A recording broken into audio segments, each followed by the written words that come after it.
Okay, thank you guys. We are starting this academic writing and now we are live on air. And we are going to start very quickly with the course outline. I think we have done it earlier, but right now we are going to be a bit faster. As far as lecture 1, it is about the overview of academic writing. Lecture 2, writing sources and paraphrasing. Importance and types of academic writing, lecture 3. Writing sources and paraphrasing, lecture 4. Cut. Week 5 is cut. Then lecture 6 is paraphrasing. Lecture 7 is effective writing. Lecture 8 is reading methods. And then lecture 9, difference between academic writing and normal writing. Cut 2 is week 10. Then week 11, or lecture 11, the features of academic writing. Lecture 12, writing in paragraphs. Then lecture 13, purpose of academic writing. And then 14 is the exam week and then the review of the entire course. So I will just jump straight to lecture 1. We have just discussed it briefly, and because we have done a little bit of that, let's jump to some, then we just start. I told you already the difference between academic writing and personal writing. Those differences are there. You can jot something small or maybe, because the notes are already there. But the question I gave you, you have already written? Right, that is great. And then, how to write academically. This is where we are. Please, you will read this one. And we're talking about how you can write for something that you personally admire, or something that you're writing for a group, or something that you're writing for a community. So this is now writing for academic, and you will see now, you need to introduce the topic, whatever you want to write about. So those ones you will read because it's a bit lengthy literature. There are literary style there, research paper, dissertation, all these are part of academic writing. And then there is something here, rules of grammar, you always don't forget. These are very basic, but in English we follow these rules of grammar. Full stops, commas, punctuations. Very, very critical when it comes to academic writing. And then one thing that you will find that as you write, why are you writing? Why have you decided to write about what? And to which audience? And why are you writing to them? If you are writing to your teacher a letter, you first of all, why are you writing to him or her? What will be the contents? How will you start? Will you start by dear sir, dear madam, or will you start by writing these common phrases, hey? Or will you start by holla? Holla teacher, and teacher with spelling T-I-C-H-A. This is what we see nowadays a lot whenever we get letters from our students. And then after you are reading holla teacher, and then you put lol there. And then, I don't know why you want the teacher to die or what. But that is how you write it. But now in academic writing, you will read, there are methods here. The picture, the tone, the diction, the language, the punctuation. These are what we call rules of grammar. Then academic convention. This one you will read on your own. I think we don't need to waste a lot. Last time we discussed lecture 1, so we don't need to waste time. I just want us to jump straight to lecture 2. Lecture 2, let's see where it is. This is lecture 2, lecture 4.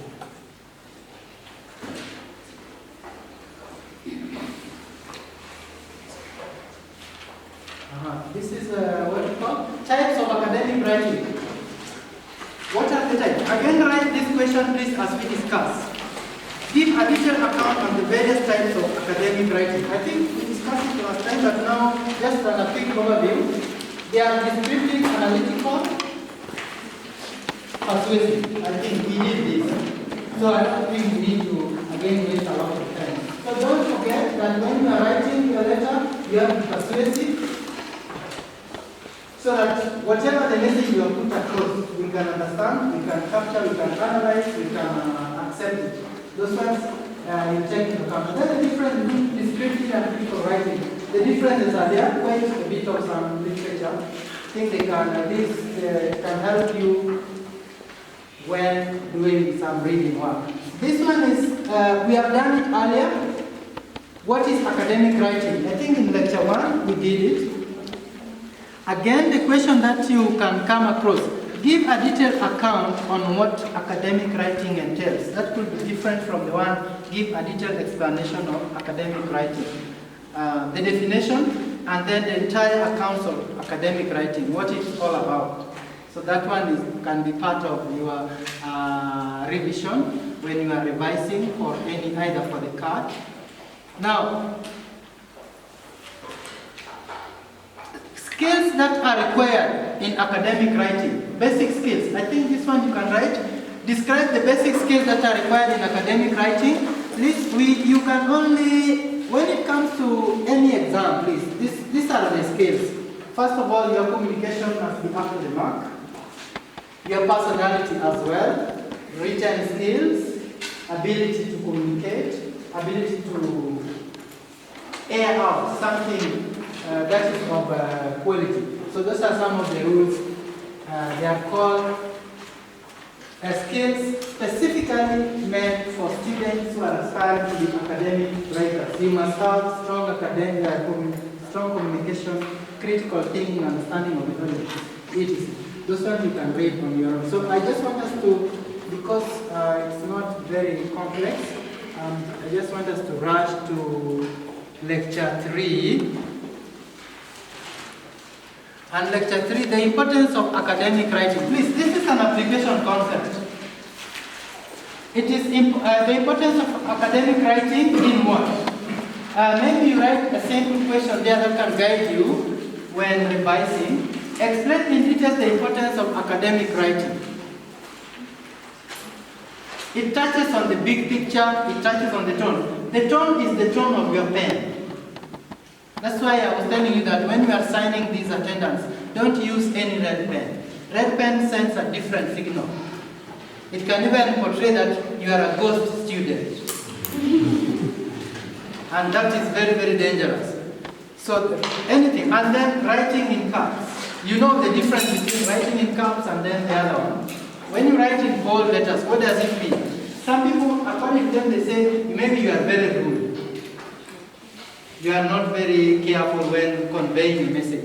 So the importance of academic writing. You will read this one because it touches on the tone, the diction, the language, punctuation, academic convention, and evidence-based reasoning, thesis-driven, complexity, and all that. But again, I said, I want you to analyze this thing in your own understanding. If you are told to explain the importance of academic writing, it is up to you to analyze it in your own perspective.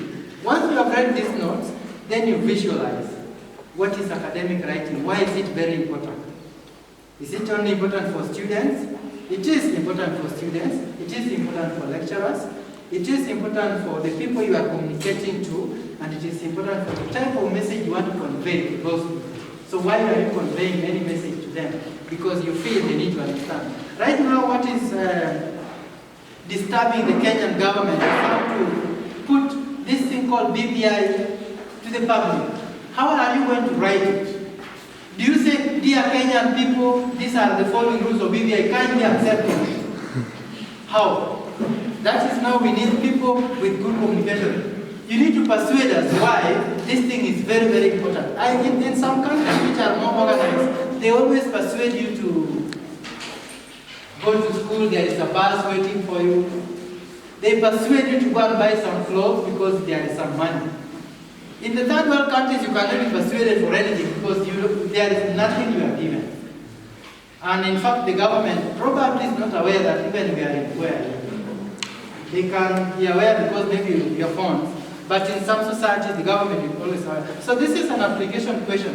Please, application questions, you do it in your own understanding. And then there is this thing here, problems to avoid when writing or when doing academic writing. Please, those problems are there. There is one thing here, wordiness. The reason why I picked this one is, I think in class I normally give you some jargons. And these jargons are meant for a specific audience. For example, I told you once the one which is, I always like to repeat, supercalifragilisticexpialidocious. Now, if you go to the VC's office today and tell them, excuse me, Prof, since I'm such a supercalifragilisticexpialidocious student here, I was requesting. You see, the reason, first of all, he doesn't know what's going on. He will ask you, excuse me, can you come again? And again he repeats that. But again you can explain to me that this is how to communicate in communication. Then from there you will say, oh, probably just means ABC. But now when you are writing this to a particular audience, don't forget that even your fellow students, they have never had such a term. So when we normally say language for intimidation. If you want to intimidate them, but you make sure you are having you are in Java somewhere in town or Koboto or even in Naivasha, then you just spoke the word and you don't smile. When you speak these words, don't smile. You speak and you take your coffee, you sip it and life goes on. Then you quote another one. They will ask you later on, or even after 2 days, yes, you were in Naivasha, what exactly was that? You mentioned something for what of that? You know, this is how we do it in communication. But that is for a particular audience. So I just want you to write some question there. Explain why wordiness should be avoided. Wordiness should be avoided when it comes to academic writing. Explain why wordiness should be avoided when it comes to academic writing.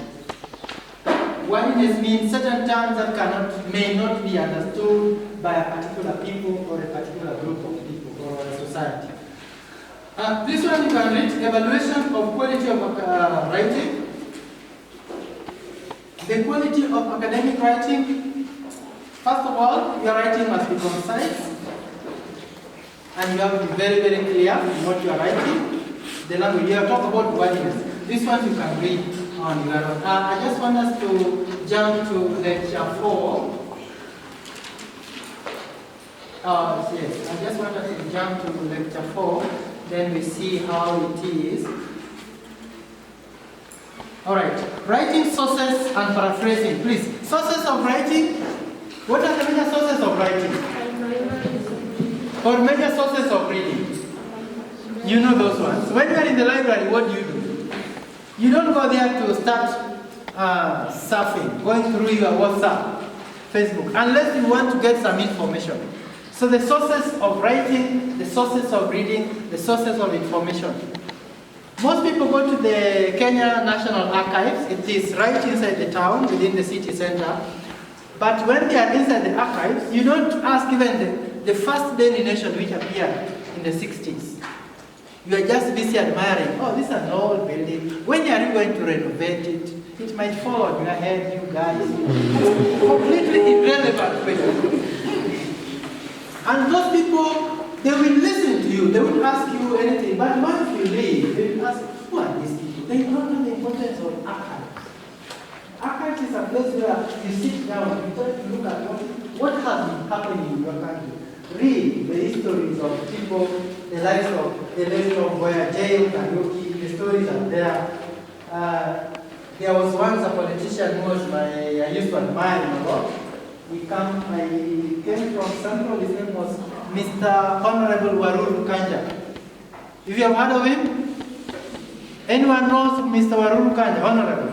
The only minister who resigned when one of the ministers was assassinated in the history of Kenya. He told the government to take a hike. You can't kill somebody and tell us. Let me not use the other word. But that is what happened. And he left ministerial post with the flag, went to his home somewhere in Muranga and lived there until he died. That is leadership. But in the current state of affairs, I hear leaders saying, I would rather die than. Who is to resign? Do they even know me? It doesn't exist in my vocabulary. And yet, I had the deputy president once say, you are doing some catwalk and some money has disappeared. How do you do catwalk with 1 billion? I don't know how you can walk when you have 1 billion in your pocket. For me, whenever I have like 200,000, if I'm in town, I feel like I'm just controlling the entire place because I know in that crowd I'm the only one having. I don't show you that I have, but I feel so. And then one thing with such kind of money, you don't feel hungry. You're just, those chips. You're just keep. But if you have 150 in your pocket, I'm telling you, you even don't know what to do. Of course, you'll eat something, but you'll feel hungry. And then sometimes we say, when you get a lot of money, it is important to be very, very careful. You must eat well. Because people are always confused. You think of buying bread of 50 bob. Come on, 50 bob bread. What the hell? I need a serious bread. Where do you get the serious bread? Tea. You can't even imagine now drinking tea. Milk of 50 bob. You are worried. Should I order milk from Ginger or what? Until midday, you have not eaten something, you are a millionaire, and life can be very, very difficult. Until you end up in the hospital. The first thing you are told, dehydration. Because even water you are worried, what kind of this one is supermarket? You start calling those guys who sell water. I need this type of water within 30 minutes, and maybe they are in Nakuru. If you don't come here, please, take a hike. This is what we call money comes without planning. So, please read these ones on your own. Sources of writing, I think I don't need to explain to you this much. Once you have identified the sources, you get the information. And of course, books are there, journals are there, internet is there, and all this. This is also, by the way, is part of application question. Describe in detail the sources of academic writing, or the sources of writing, or the sources of information, or the sources of ideas. Letter writing that you do on daily basis can also be the source of writing. If you can remember the first letter you wrote in primary school, and now you can compare with what you are writing now. I still keep the letter one of my sisters wrote to me when I was a student abroad. She was hardly 6 years old. I kept the letter, and every day I showed the letter. No, she's now well placed, working. She said, no, I can't write that. That time I was, of course, she's the one who wrote it with a pencil. And some words upside down. But that is the little sister writing. But you know, the reason why I keep this, because I am a journalist, I am in the media. We keep things. Please, even if you are from the supermarket, this idea where from the supermarket you throw the receipt, you might reach home only to find that a phone. If you have any receipt which you use in the year 2000, can you bring it to give you 25,000? Then you say, oh, I wish to give. For me, I don't throw the receipt. The reason is, I give it like 3 days. I give all my receipts 3 days. Because anything can happen. Of course, I don't know about Kenya, but when I was coming back from Sweden, when I reached the airport, when I was just about to board a plane, I was called aside and asked me your number. They asked me for my number, I gave them. Then they said, oh, we need to refund you all this money. And I said, gosh. And it was huge. I said, just bring it. In my head, say, bring it, man. They gave me the money. The reason is, that is a country where there is accountability. You are no longer going to stay there. So what they did, they gave me my money. The taxes have been paying there, from the supermarket, anything.